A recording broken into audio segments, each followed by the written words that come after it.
When Jane and Elizabeth were alone, the former, who had been cautious in her praise of Mr. Bingley before, expressed to her sister how very much she admired him.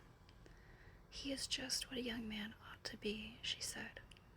"Sensible, good-humored, lively, and I never saw such happy manners, so much ease, with such perfect good breeding."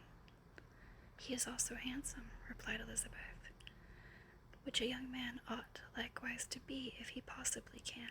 His character is thereby complete.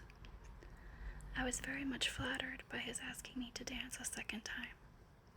I did not expect such a compliment." "Did not you? I did for you. But that is one great difference between us. Compliments always take you by surprise, and me never. What could be more natural than his asking you again? He could not help seeing that you were about 5 times as pretty as every other woman in the room. No thanks to his gallantry for that. Well, he certainly is very agreeable, and I give you leave to like him. You have liked many a stupider person." "Dear Lizzie!" "Oh, you are a great deal too apt, you know, to like people in general. You never see a fault in anybody. All the world are good and agreeable in your eyes. I never heard you speak ill of a human being in my life. I would wish you not to be hasty in censuring anyone, but I always speak what I think. I know you do, and it is that which makes you the wonder, with your good sense, to be so honestly blind to the follies and nonsense of others. Affectionate of candor is common enough. One meets with it everywhere. But to be candid without ostentation or design, to take the good of everybody's character and make it still better, and say nothing of the bad, belongs to you alone. And so, you like this man's sister too, do you? Their manners are not equal to his." "Certainly not at first, but they are very pleasing women when you converse with them. Miss Bingley is to live with her brother and keep his house, and I am much mistaken if we shall not find a very charming neighbor in her." Elizabeth listened in silence, but was not convinced. Their behavior at the assembly had not been calculated to please in general, and with more quickness of observation and less pliancy of temper than her sister, and with a judgment too unassailed by any attention to herself, she was very little disposed to approve them. They were, in fact, very fine ladies, not deficient in good humor when they were pleased, nor in the power of being agreeable when they chose it, but proud and conceited. They were rather handsome, had been educated in one of the first seminaries in town, had a fortune of 20,000 pounds, were in the habit of spending more than they ought, and of associating with people of rank, and were therefore in every respect entitled to think well of themselves and meanly of others. They were of a respectable family in the north of England, a circumstance more deeply impressed on their memories than their brother's fortune, and their own had been acquired by trade. Mr. Bingley inherited property to the amount of nearly 100,000 pounds from his father, who had intended to purchase an estate, but did not live to do it.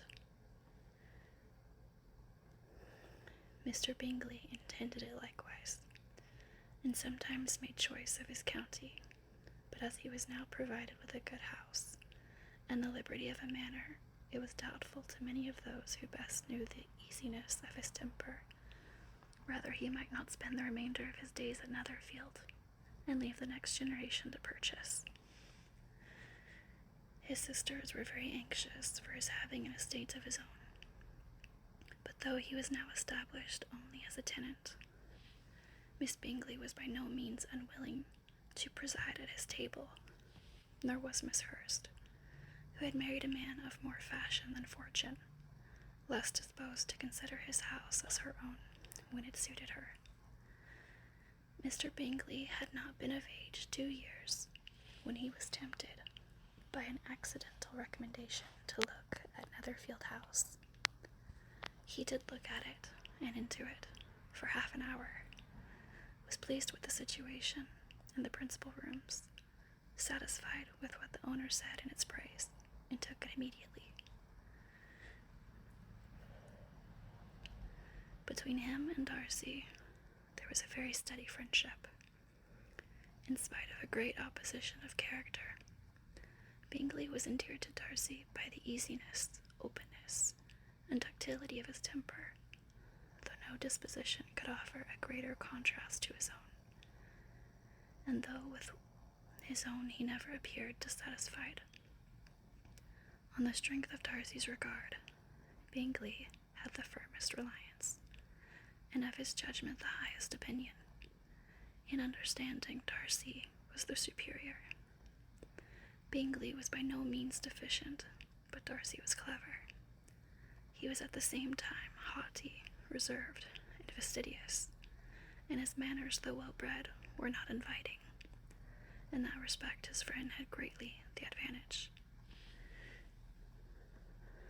Bingley was sure of being liked wherever he appeared. Darcy was continually giving offense. The manner in which they spoke of the Meryton assembly was sufficiently characteristic. Bingley had never met with pleasanter people or prettier girls in his life. Everybody had been most kind and attentive to him. Therefore had been no formality, no stiffness. He had soon felt acquainted with all the room, and to Miss Bennet he could not conceive an angel more beautiful. Darcy, on the contrary, had seen a collection of people in whom there was little beauty and no fashion, for none of whom he had felt the smallest interest, and from none received either attention or pleasure. Miss Bennet he acknowledged to be pretty, but she smiled too much. Miss Hurst and her sister allowed it to be so, but still they admired her and liked her, and pronounced her to be a sweet girl, and one whom they should not object to know more of. Miss Bennet was therefore established as a sweet girl, and their brother felt authorized by such commendation to think of her as he chose.